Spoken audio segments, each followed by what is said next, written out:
Imagine this. You're a medieval knight, armored up, hungry after a long ride, and instead of a grand feast, you grab something greasy, cheap, and fast from a street vendor. No candles, no silver goblets, just hot food, eaten with your hands, probably dripping down your beard. Here's the myth buster. Medieval people absolutely had fast food, and knights were some of its biggest customers. So what did a knight's McDonald's actually look like? And was it any good? All right, let's rewind to Europe between roughly the 12th and 15th centuries, the high to late medieval period. We're talking crowded cities like London, Paris, and York, booming with trade, noise, smells, and hunger. Now, when we think of medieval food, we picture banquets straight out of fantasy movies. Roasted boar, endless bread, maybe a minstrel or two. But that kind of feast was rare, even for knights. Most days, life was busy, mobile, and practical, and that's where medieval fast food comes in. Not fast like a drive-thru, but fast by medieval standards. Ready-made food you didn't cook yourself, bought on the street or in a cookshop, eaten on the go. Picture a medieval city street. It's loud. You hear hammers from nearby workshops, animals bleating, vendors shouting prices, and the smell, smoke, fried fat, baking bread, sewage, all at once. Archaeology backs this up. Excavations in London, especially along the Thames, show clusters of cookshops as early as the 1200s. These were essentially medieval takeout joints. What were they selling? Meat pies, hot stews, sausages, often grilled right in front of you. Fried fish bread soaked in broth, cheap, filling, comforting. And here's the key point. Many people weren't allowed to cook at home. Fire risk in wooden cities was massive, so even working-class people and traveling knights relied on ready-made food. Fast food wasn't a luxury, it was survival. Now let's zoom in on our knight. He's not wearing full plate armor all day. That stuff's expensive and exhausting. More likely he's traveling, training, or serving a lord. And he's hungry. So what's on the medieval combo meal? Meat pies were the superstar.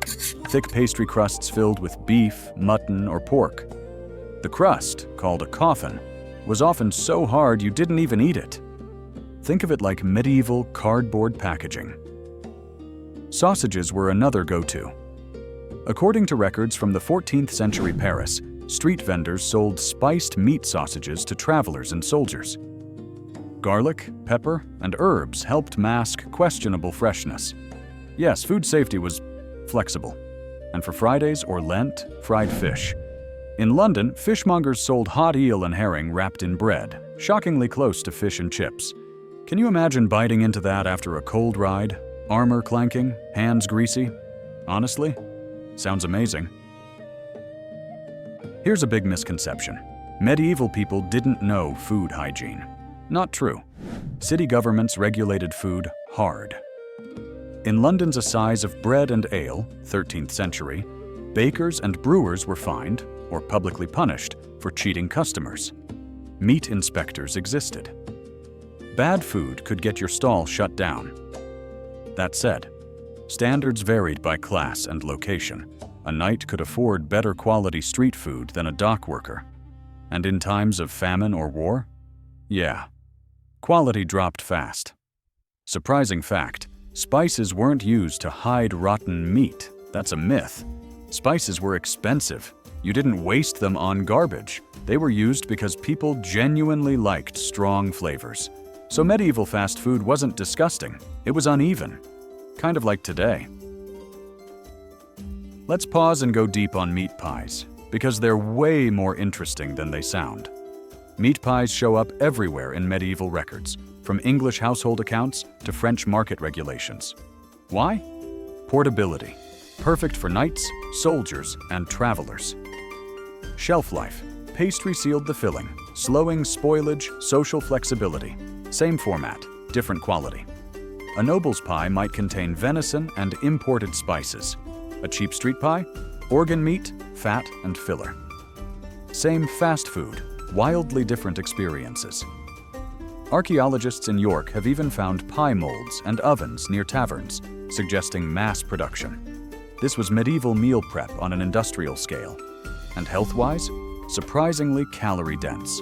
For a knight burning thousands of calories training or riding, this stuff kept you going. Happiness? Hot meat plus bread equals morale booster, medieval style. Here's something we don't picture enough. Medieval fast food wasn't always eaten standing in the street. Sure, some people grabbed a pie and kept walking. But many cookshops had benches. Taverns served hot food alongside ale. Inns catered specifically to travelers, soldiers, and yes, knights. These places were loud, smoky, crowded. You sat shoulder to shoulder with strangers. Bowls were shared, knives came out, bread soaked up whatever spilled. There was no privacy, no quiet table for one. Eating was social by default.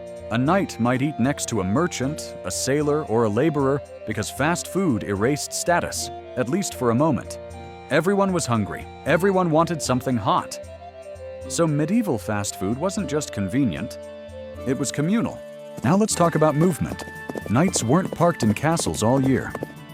They traveled a lot. Between tournaments, military service, guard duty, pilgrimages, and errands for their lord, knights spent days or weeks on the road. And that made fast food essential. You can't roast a pig while riding, so you ate what traveled well.